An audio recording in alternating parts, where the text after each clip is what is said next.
كما فضل مكانا على مكان وإنسانا على إنسان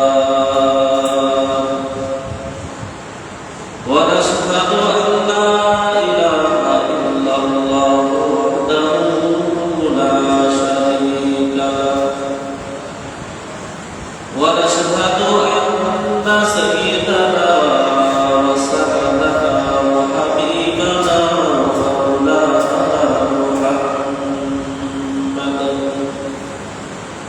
ومولانا محمدا عبده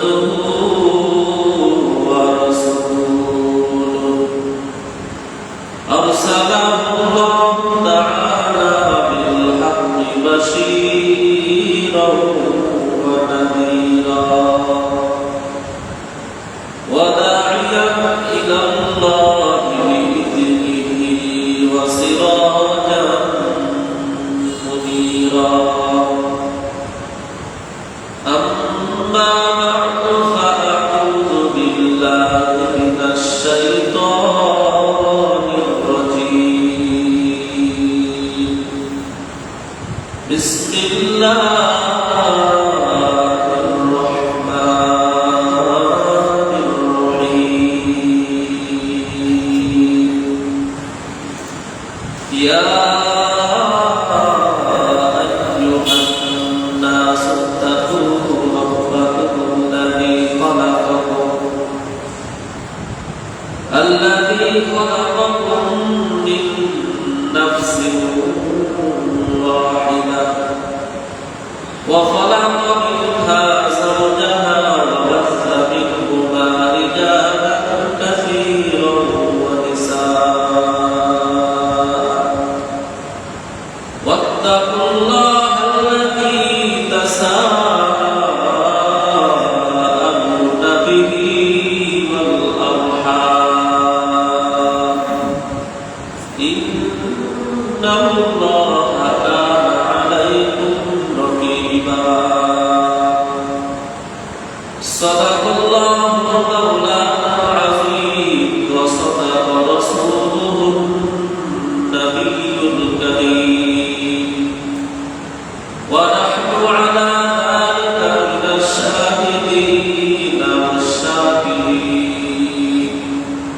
والحمد لله رب العالمين قال النبي صلى الله عليه وسلم إذا صلت المرأة خمسها وصامت شهرها وحفظت فرجها قيل لها ادخل الجنة من أي أبواب الجنة أو كما قال النبي عليه الصلاة والسلام سبحانك لا علم لنا إلا ما علمتنا إنك أنت العليم الحكيم رب اشرح لي صدري ويسر لي أمري واحلل عقدة من لساني يفقهوا قولي إن الله وملائكته يصلون على النبي يا أيها الذين آمنوا صلوا عليه وسلموا تسليما اللهم صل على سيدنا مولانا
ইল্লাল্লাহ লা ইলাহা ইল্লাল্লাহ লা ইলাহা ইল্লাল্লাহ লা ইলাহা ইল্লাল্লাহ লা ইলাহা ইল্লাল্লাহ লা ইলাহা ইল্লাল্লাহ আসমানের মালিক যে আল্লাহ জমিনের মালিক সে আল্লাহ লা ইলাহা ইল্লাল্লাহ সুবহানাল্লাহ আলহামদুলিল্লাহ লা ইলাহা ইল্লাল্লাহ সুবহানাল্লাহ আলহামদুলিল্লাহ লা ইলাহা ইল্লাল্লাহ লা ইলাহা ইল্লাল্লাহ মুহাম্মাদুর রাসূলুল্লাহ সাল্লাল্লাহু আলাইহি ওয়াসাল্লাম। উপস্থিত মুরব্বিয়ান কিরাম, সুন্নিয়ান কিরাম, শাওয়াল মাসের তৃতীয় নামাজ জুমা নামাজ আদায় উপলক্ষে আল্লাহ সুবহানাহু ওয়া তাআলা আমাদেরকে পবিত্র ঘর মসজিদে আসার তৌফিক দান করলেন।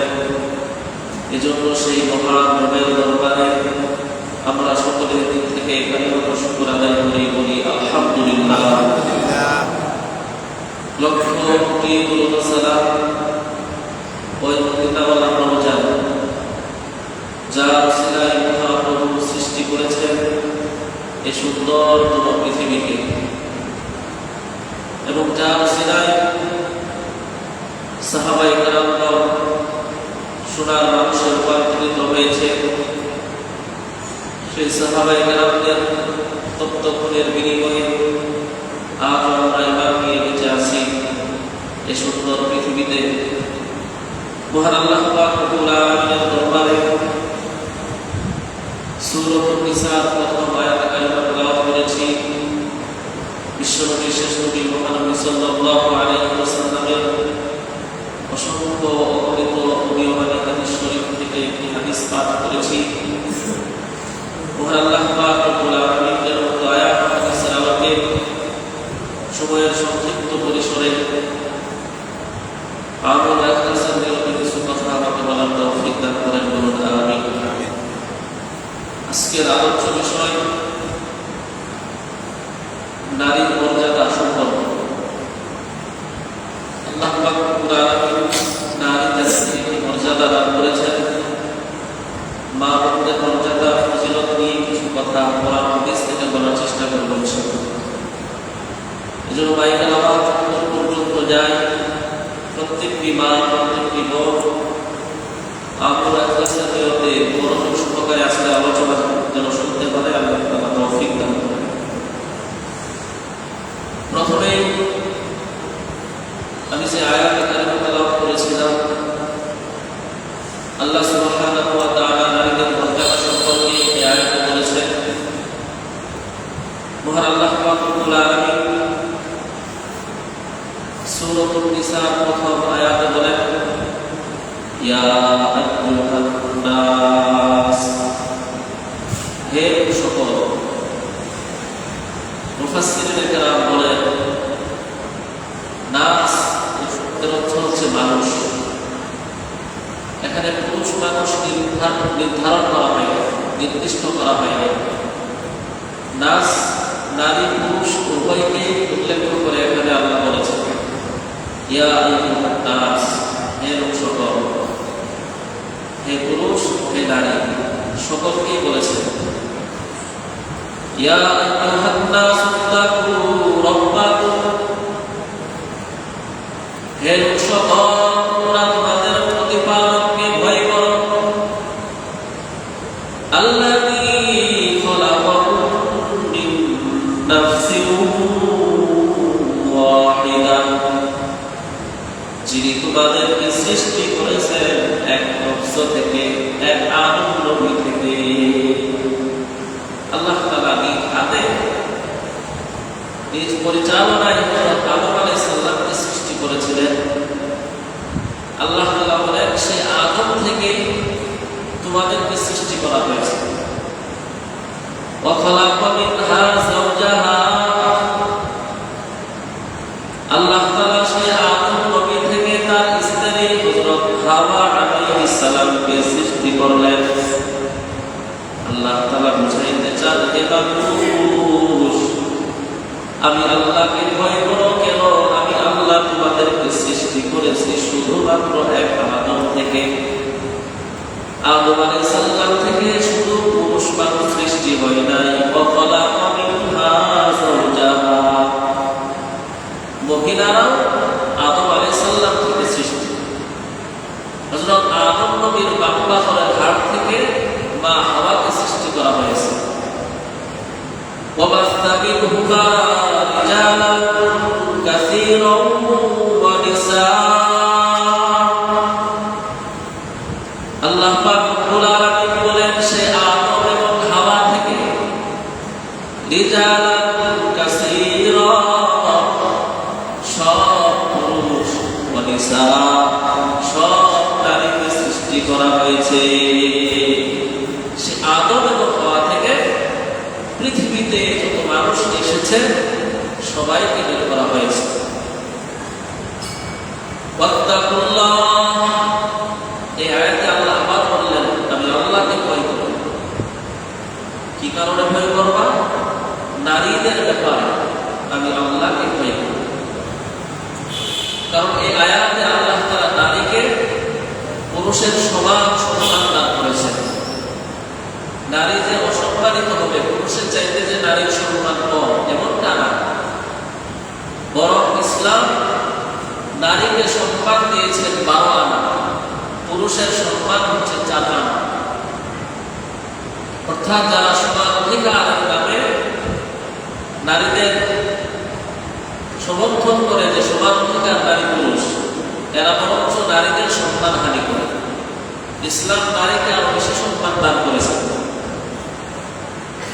আল্লাহ তাআলা বলেন, ওয়াত্তাকুল্লাহ, নারীদেরকে কষ্ট দেওয়া থেকে আল্লাহকে ভয় করো। এখানে নারী তোমার কন্যা, বোন, স্ত্রী, মা, দাদি, নানি, এই সমস্ত নারীদেরকে তোমরা কষ্ট দেওয়া থেকে আল্লাহকে ভয় করো, তাদেরকে কষ্ট দিও না। আল্লাযী তাসাআলুনা বিহি ওয়াল আরহাম, আল্লাহ তাআলা বলেন, আমি আল্লাহকে ভয় করো যার নামে তোমরা একে অপরের কাছে প্রার্থনা করো। ওয়াল আরহাম, আত্মীয়তার সম্পর্ক নষ্ট করো না। ইন্নাল্লাহা কানা আলাইকুম রাকিবা, আল্লাহ তাআলা বলেন, ইন্নাল্লাহা কানা, নিশ্চয়ই আমি আল্লাহ, আলাইকুম রাকিবা, তোমাদের উপরে নজর রাখি। তোমরা যা কিছু করো আমি আল্লাহ দেখি। অর্থাৎ তোমরা নারীদের সাথে কেমন ব্যবহার করো, খারাপ আচরণ করো নাকি ভালো আচরণ করো, এসব কিছু আমি আল্লাহ দেখি। এই আয়াতে আল্লাহ তাআলা নারীকে সম্মানিত করেছেন। আল্লাহ সুবহানাহু ওয়া তাআলা সূরাতুন নিসা প্রথম আয়াত, আল্লাহ তাআলা আরেক আয়াতে বলেন, ওয়াআশিরুহুন্না বিল মা'রুফ, তোমরা তোমাদের স্ত্রীর সাথে উত্তম আচরণ করো, স্ত্রীর সাথে ভালো ব্যবহার করো। স্ত্রীর কয়েকটা হক আছে, যেগুলো হক নিয়ে আজকে আলোচনা হবে ইনশাআল্লাহ। তো মহান আল্লাহ সুবহানাহু ওয়া তাআলা এই নারীকে আমাদের নবীর মাধ্যমে, ইসলামের মাধ্যমে এতটাই সম্মান দিয়েছেন, অন্য ধর্ম নারীকে এত সম্মান দিতে পারে না। জাহিলি যুগে নারীদেরকে জীবন্ত কবর দেওয়া হতো। কন্যা সন্তান জন্ম হলে সেই কন্যা সন্তানকে হত্যা করা হতো। মানুষ অপমান মনে করত, অপমান বোধ করত, কন্যা সন্তানকে হত্যা। কিন্তু ইসলাম, আল্লাহ পাক রব্বুল আলামিন বলেন, যার ঘরে কন্যা সন্তান জন্মগ্রহণ করে এই কন্যা সন্তান সহ তার বাবা মা পরিজনকে আমি আল্লাহ পাক রব্বুল আলামিন উত্তম রিজিকের ব্যবস্থা আমি আল্লাহ নিজে করে দেই বলে সুবহানাল্লাহ। যে করে ছেলে সন্তান জন্মগ্রহণ করে ফেরেশতারা বলে ছেলে সন্তান তোমাকে বড় ইনকাম করে খাওয়াবে। কন্যা সন্তান জন্ম হলে বলে যে আমি আল্লাহ নিজ হাতে তোমাকে রিজিক দান করব। কন্যা সন্তানের বরকত নবীজি সাল্লাল্লাহু আলাইহি ওয়াসাল্লাম তিরমিজি শরীফের 3895 নম্বর হাদিস বলেন, মান রাব্বি ইবনাতাইনি আও উখতাইনি ফাসাবারা আলাইহিমা দাখালাল জান্নাতা মা'i। মান রাব্বি ইবনাতাইনি, যে ব্যক্তি তার দুইটা কন্যা সন্তানকে লালন পালন করবে, কন্যা সন্তানকে আদর করবে, মহব্বত করবে, তাদের উপরে ধৈর্যশীল হবে, ফাসাবারা আলাইহিমা দাখালাল জান্নাতা মা'i, আমি নবী তার সাথে জান্নাতে দেখা করব। সুবহানাল্লাহ। যে ব্যক্তি তার দুইটা সন্তান কন্যা সন্তানকে লালন করবে, তাদেরকে কষ্ট দিবে না, কারণ যতদিন বাবার কাছে সন্তান থাকবে সে সন্তান ততদিন নিরাপদ। স্বামীর ঘরে গিয়ে স্বামী ভালো হতে পারে, খারাপ হতে পারে, স্বামীর ঘরে গিয়ে কন্যা সন্তান কষ্ট পেতে পারে। এই জন্য নবী বলেন, কন্যা সন্তানের বাবা তোমরা যদি তোমাদের কন্যা সন্তানের উপরে ধৈর্যশীল হও, তাদেরকে কখনো কষ্ট না দাও, আমি নবী জান্নাতে গিয়ে তোমার সাথে দেখা করবো। সুবহানাল্লাহ। তার মানে কি, কন্যা সন্তান লালন পালন করা জান্নাতের দরজা, জান্নাতের চাবিকাঠি, জান্নাতে যাওয়ার কারণ। এই হাদিসে নবীজি আরেকটি অংশ বলেছেন, মান রাব্বি ইবনাতাইনি আও উখতাইনি ফাসাবারা আলাইহিমা দাখালাল জান্নাহ আও উখতাইনি। উখতাইনি হচ্ছে বোন, বাবা মারা গেছে, ভাই আছে, ভাই যদি বাবা পরিবার বোনকে সম্মান করে, বোনকে কষ্ট না দেয়, বোনের হক আদায় করে, তাহলে আল্লাহ নবী তার সাথে জান্নাতে দেখা করবেন। সুবহানাল্লাহ।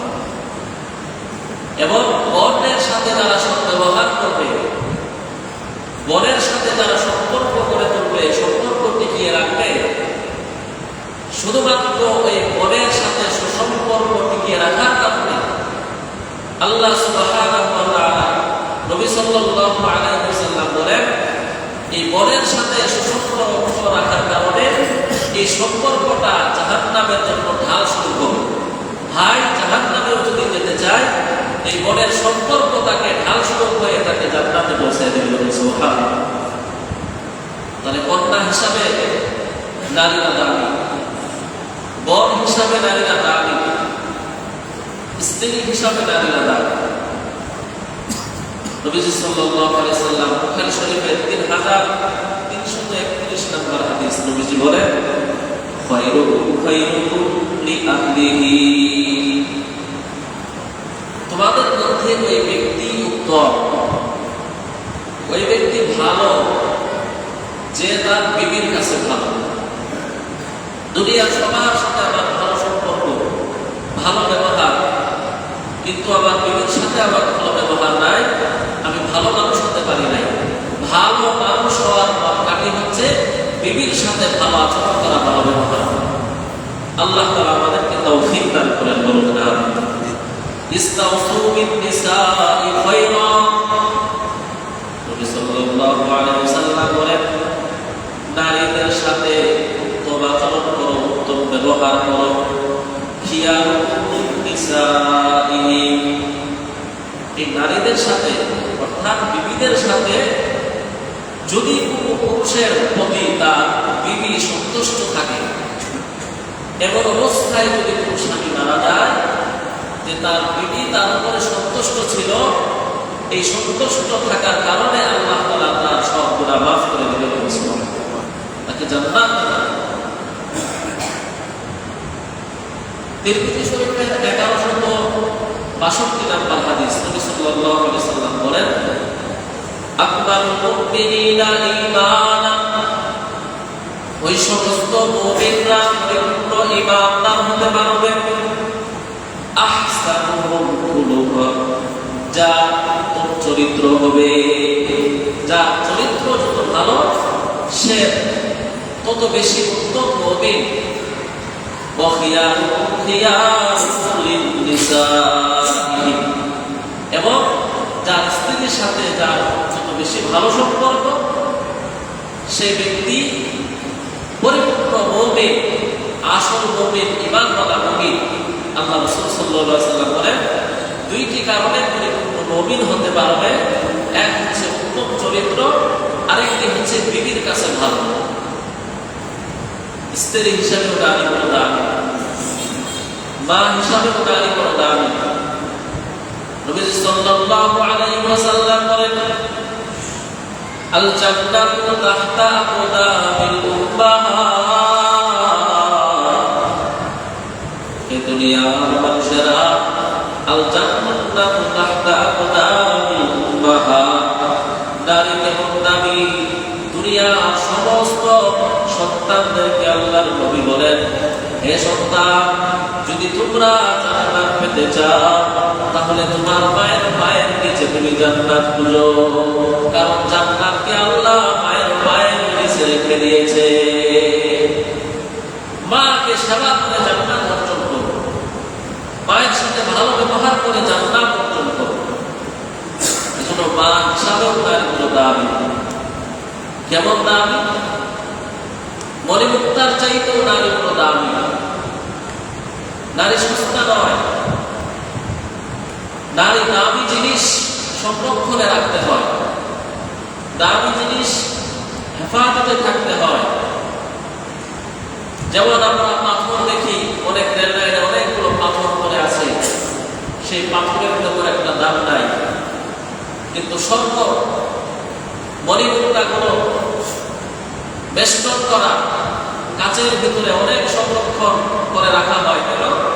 দামি জিনিস। স্বর্ণ বড় দামি জিনিস, মণিমুক্তা বড় দামি জিনিস, এজন্য পর্দা সহকারে সংরক্ষণ করে রাখা হয়। কারণ যে জিনিস সবসময় চোখে ভাসে, সহজেই পাওয়া যায়, সেই জিনিসের দাম নাই। এজন্য মহান আল্লাহ রব্বুল আলামিন নারী জাতিকে এত সম্মান দান করে আল্লাহ তাআলা নারীকে পর্দার বিধান করে দিয়েছেন, যে নারী কোনো দামি জিনিস, এই নারী পর্দা মতো চলবে। পর্দা মানে বন্দিত্ব না, পর্দা মানে হচ্ছে সম্মান। যদি কোনো নারী পর্দা করে, এটা বন্দিত্ব না যে আমি বন্দী হয়ে গেলাম, বরং পর্দার ভিতরেই নারীকে আল্লাহ তাআলা সম্মান রেখেছেন। আল্লাহ সুবহানাহু ওয়া তাআলা সূরাতুল আহজাবের 30 নম্বর আয়াতে বলেন, وَقَرْنَ فِي بُيُوتِكُنَّ وَلَا تَبَرَّجْنَ تَبَرُّجَ الْجَاهِلِيَّةِ الْأُولَى وَأَقِمْنَ الصَّلَاةَ وَآتِينَ الزَّكَاةَ وَأَطِيعْنَا اللَّهَ وَرَسُولَهُ। আল্লাহ পাক রব্বুল আলামিন বলেন, وَقَرْنَ فِي بُيُوتِكُنَّ, হে নারী তোমরা ঘরে অবস্থান করো, ওয়ালা তাবাররুজনা তাবাররুজাল জাহিলিয়াতিল উলা, জাহিলিয়াত যুগের নারীদের মতো সৌন্দর্য প্রদর্শন করে বের হয়ো না। জাহিলিয়াত যুগের নারীরা যেমন সৌন্দর্য প্রদর্শন করে রাস্তাঘাটে চলত, সেইভাবে তোমরা বের হয়ো না, পর্দা সহকারে বের হও। আল্লাহ পাক রব্বুল আলামিন বলেন, ওয়া আকিমনাস সালাহ, হে নারী জাতি তোমরা নামাজ কায়েম করো, নামাজ পড়ো। ওয়া আতিনাজ যাকাত, যাকাত আদায় করো যদি সামর্থ্য হয়। ওয়া আতি'না আল্লাহ ওয়া রাসূলাহু, এবং আল্লাহর আনুগত্য করো, রাসূলের আনুগত্য করো।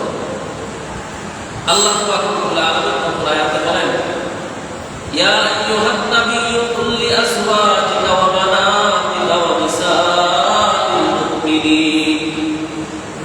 আল্লাহ তাআলা নবীকে বলেন, হে নবীজি, কুল লিআজওয়াজিকা, আপনার বিবিদেরকে বলে দেন, ওয়া বানাতিকা, আপনার কন্যা সন্তানদেরকে বলে দেন ওয়ানিসাইল মুমিনিন, কিয়ামত পর্যন্ত যত মুমিন নারী আসবে সমস্ত নারীকে বলে দেন ইউদিনা আলাইহিন্না মিন জালাবিবিহিন, তারা যখন বের হবে বাড়িতে যে পোশাক তারা পরে, তারা যখন প্রয়োজনে রাস্তাঘাটে বের হবে, কোনো প্রয়োজনে কোথাও যেতে চাইবে, মিন জালাবিবিহিন, তাদের ঘর বাড়িতে যে পোশাক তারা পরে বের হওয়ার সময় যেন সেই পোশাকের উপরে আরেকটি পোশাক পরে, সেই সুন্দর পোশাক যেটা স্বামীর সামনে পরে, নিজের সন্তানের সামনে পরে,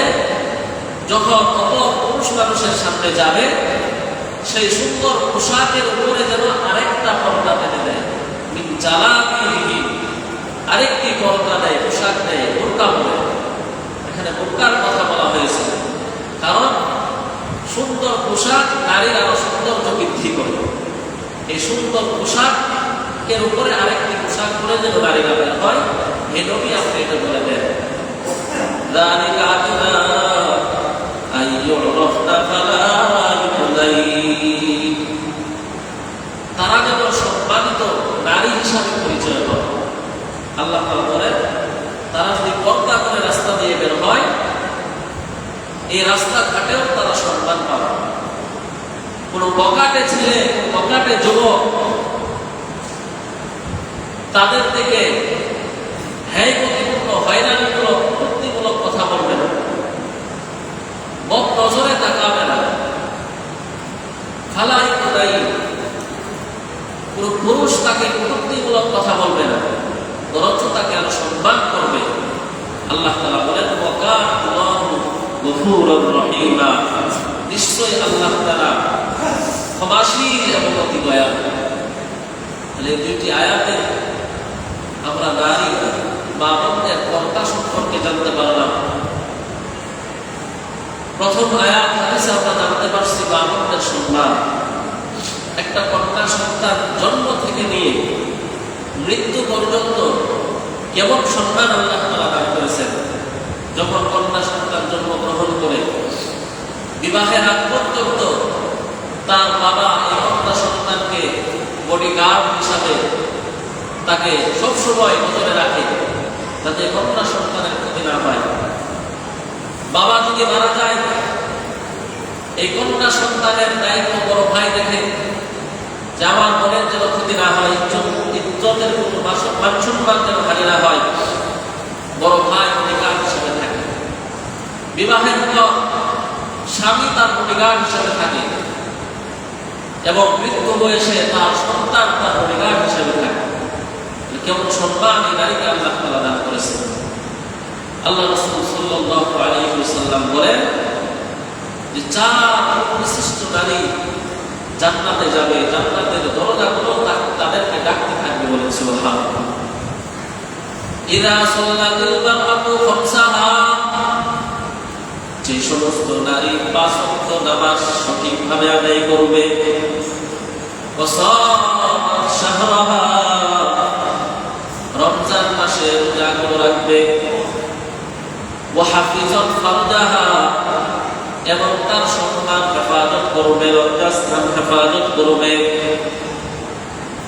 কিলা লাহা উদখুল জান্নাহ মিন আবওয়াবিল জান্নাহ, ওয়াসামাত শাহরাহা ওয়াহাফিজাত ফারজাহা, এবং স্বামীর আনুগত্য করবে, নামাজ পড়বে, রোজা রাখবে, নিজের সম্মান রক্ষা করবে, স্বামীর আনুগত্য হবে।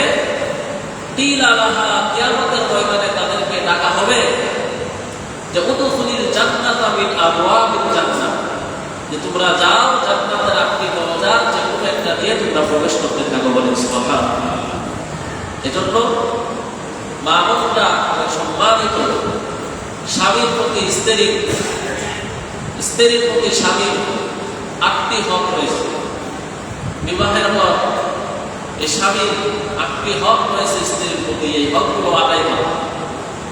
এক নম্বর হক হচ্ছে ভরণ পোষণ, যতদিন সে আপনার হয়ে থাকবে সামর্থ্য অনুযায়ী ভরণ পোষণ দেওয়া।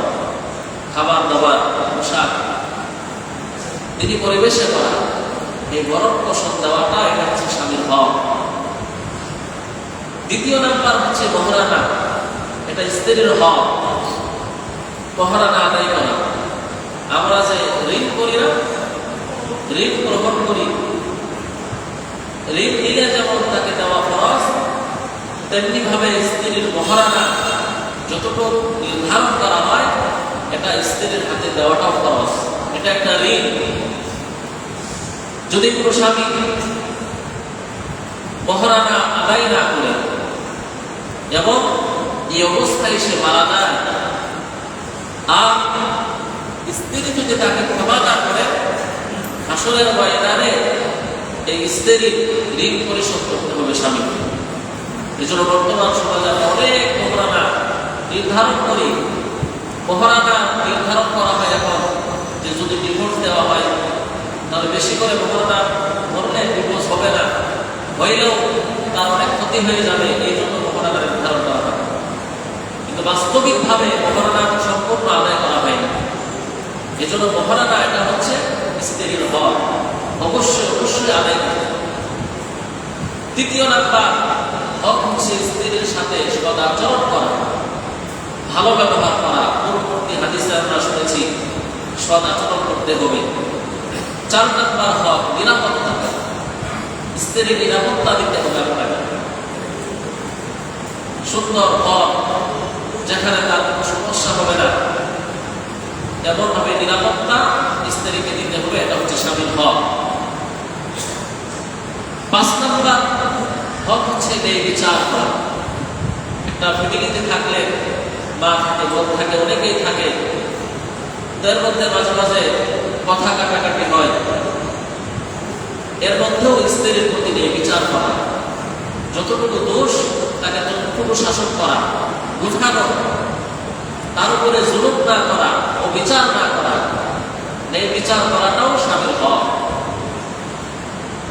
6 নম্বর হক হচ্ছে দাম্পত্য অধিকার আদায় করা। দাম্পত্য অধিকার স্ত্রীর হক, এটা অবশ্যই আদায় করতে হবে। 7 নম্বর গোপনীয়তা, স্ত্রীর গোপনীয়তা অন্যের কাছে প্রকাশ না করা, স্ত্রীর কথা অন্যকে না বলা, স্ত্রীর গোপনীয়তা এটা রক্ষা করতে হবে, স্বামীর প্রতি হক। 8 নম্বর হক হচ্ছে দিন শিক্ষা দেওয়া, দিনদার বানানো, নিজেও দিনদার হওয়া এবং স্ত্রীকেও দিনদার বানানো। দিনদার বানালে লাভ কি? আল্লাহ সুবহানাহু ওয়া তাআলা সূরা যুখরুফ ৭০ নম্বর আয়াত আল্লাহ তাআলা বলেন, উদখুলুল জান্নাতা আনতুম ওয়া আযওয়াজুকুম তুহবারুন। আল্লাহ পাক রব্বুল আলামিন নেককার স্ত্রী যার হবে, দিনদার স্ত্রী যার হবে, হাসান বসরি রাহমাতুল্লাহ আলাইহি বড় একজন মুজাদ্দিদ, বড় একজন আলেম ছিলেন। সেই যুগে রাবিয়া বসরি নামক একজন মহিলা ছিল, সেও বড় আবেদা, জাহেদা, বড় আল্লাহর ওলি ছিল। হযরত রাবিয়া বসরি চেহারাটাও তেমন ভালো না, কিন্তু মনটা এমন ভালো। যৌবন বয়সে তার স্বামী ইন্তেকাল করে। রাবিয়া বসরি আর বিবাহ বসেন না, সারা রাত আল্লাহর ইবাদত করে, কান্নাকাটি করে।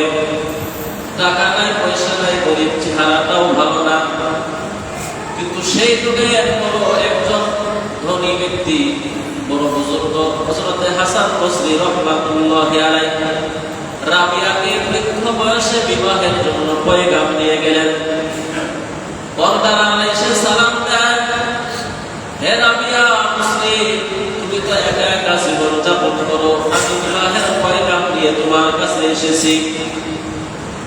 রাবিয়া বসরি ডাক দিয়া বলেন, আমার 4টা প্রশ্নের জবাব যদি আপনি দিতে পারেন তাহলে আপনার সাথে আমি বিবাহ বন্ধনে আবদ্ধ হব।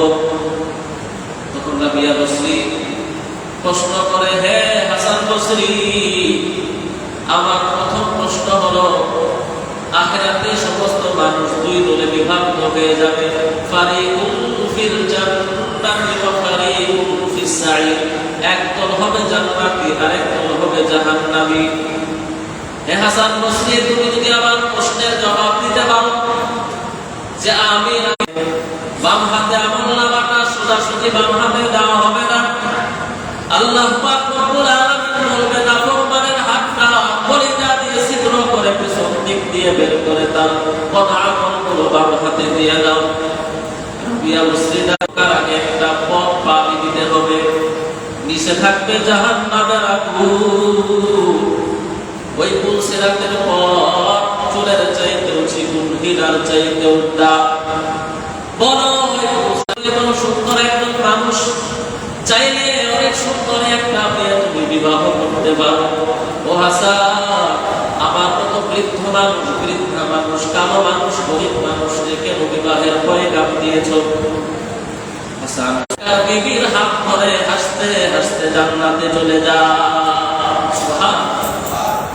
স্বামীর আমল যদি কম হয়, স্বামী যদি ওই নেককার স্ত্রীকে নেককার দিনদার বানানোর চেষ্টা করে, আর স্ত্রী যদি জান্নাতের উপযুক্ত হয়ে যায়, আল্লাহ পাক রব্বুল আলামিনকে বলবে, আল্লাহ আমার যে স্বামী আমাকে নেককার হওয়ার সহযোগিতা করেছে, আমার যে স্বামী আমাকে পর্দা করার সহযোগিতা করেছে, আমার যে স্বামী আমাকে দিন পালনের সহযোগিতা করেছে, আমার স্বামী তো জান্নাতের উপযুক্ত হয় নাই। আল্লাহ, আমি জান্নাতের উপযুক্ত হইতে পেরেছি, আমার স্বামী ছাড়া আমি জান্নাতে ঢুকবো না, স্বামীর সাথে আমাকেও জাহান্নামে দিয়ে দেন। আল্লাহ পাক রব্বুল আলামিন বলবে, হে আমার বান্দি, না না, স্বামীর সাথে তোমাকে জাহান্নামে দিব না, উদখুলুল জান্নাতা আনতুম ওয়া আজওয়াজুকুম তুহবারুন, বরং তোমার জাহান্নামী স্বামীকে তোমার সাথে জান্নাতে ঢুকায় দিলাম। এজন্য স্বামীর হক স্ত্রীকে দিনদার বানানো। তাহলে মা বোনদের ফজিলত আমরা অনেক শুনতে পারলাম। মা বোনদের উচিত স্বামীর সাথে ভালো ব্যবহার করা, স্বামীর সাথে উত্তম আচরণ করা। জান্নাতি মহিলা চারজন, হযরত খাদিজা রাদিয়াল্লাহু তাআলা আনহা, নবীজির কন্যা ফাতেমা রাদিয়াল্লাহু আনহা জান্নাতি মহিলাদের সর্দারি, এবং ফেরাউনের বিবি আসিয়া, যার স্বামী কাফের হওয়া সত্ত্বেও সেই নারী সে জান্নাতি হয়ে গেছে, দুনিয়াতে জান্নাতের সার্টিফিকেট পেয়েছে যে নারী আসিয়া। তো আমাদের মা বোনদের স্বামী তো ফেরাউনের মতো নাই, তাহলে আমরা কেন জান্নাতি হতে পারবো না? এবং 4 নাম্বার জান্নাতি মহিলা মারিয়াম, যে মারিয়াম আলাইহিস সালামের নামে সূরা নাযিল করেছেন আল্লাহ, ঈসা নবীর মা, এবং হযরত আয়েশা রাদিয়াল্লাহু আনহা সহ আর অনেক নারীর ব্যাপারে জান্নাতের সুসংবাদ এসেছে। আল্লাহ তাআলা আমাদের প্রত্যেক মা বোনদেরকে জান্নাতি মা বোনদের মতো আমল করার তৌফিক দান করেন, বলুন আমিন। হযরত আয়েশা রাদিয়াল্লাহু আনহা, নবীজি সাল্লাল্লাহু আলাইহি সাল্লাম জলচকের ভিতরে উপরে দাঁড়িয়ে বসে গোসল করতেছেন। হযরত আয়েশা রাদিয়াল্লাহু আনহা নবীজির পিঠের উপরে, মাথার উপরে পানি ঢেলে দিতেছেন। হঠাৎ করে নবীজি তাকিয়ে দেখে উপরে সাদা পানিগুলো যখন জমিনে পড়ে যাইতেছে, তখন পানিগুলো রক্তের সাথে লাল হয়ে যাইতেছে। নবীজি ডাক দেয়া বলে, আয়েশা, কি ব্যাপার? তুমি সাদা পানি আমার শরীরে ঢালতেছো, রক্তকে নিচ দিয়ে গড়ে। হযরত আয়েশা ডাক দেয়া বলে, মায়ার নবী, আপনি যখন জলচকির উপরে উঠছেন, আমার পাটা নিচের কাঠের নিচে পড়ে গেছে, আমার পাটা ফেটে সেখান থেকে রক্ত বের হইতেছে। নবী আমার ডাক দেয়া বলে, আয়েশা, তুমি এত কষ্ট কেন করলা? আমাকে বললেই তো আমি নেমে করতাম। আয়েশা ডাক দেয়া বলে, মায়ার নবী, আমার শুধু একটা আকুল কেন, আমার কলিজাটাও যদি সেই তক্তার নিচে পড়ে রক্ত বের হয়ে যাইত, তারপরও আমি আয়েশা নবীকে তারপরে আর কষ্ট দিতাম না। এই ঘটনা থেকে বোঝা যায় স্বামীকে কষ্ট দেওয়া যাবে না। ওই সমস্ত নারী আদর্শবান যে তার স্বামীর সাথে ব্যবহার করে। তো স্বামীর হক নিয়ে ইনশাআল্লাহ আমরা সামনে আলোচনা করার চেষ্টা করব। আজকের আলোচনা করো প্রত্যেক মা বোন আল্লাহ সুবহানাহু ওয়া তাআলা যেন জান্নাতীদের অন্তর্ভুক্ত করে দেন, জান্নাতি মামুন হওয়ার তৌফিক দান করেন। সকলে বলেন আমিন। ওয়া আখিরু দাওয়ানা আলহামদুলিল্লাহি রাব্বিল আলামিন। আমরা যারা সুন্নাত করি নাই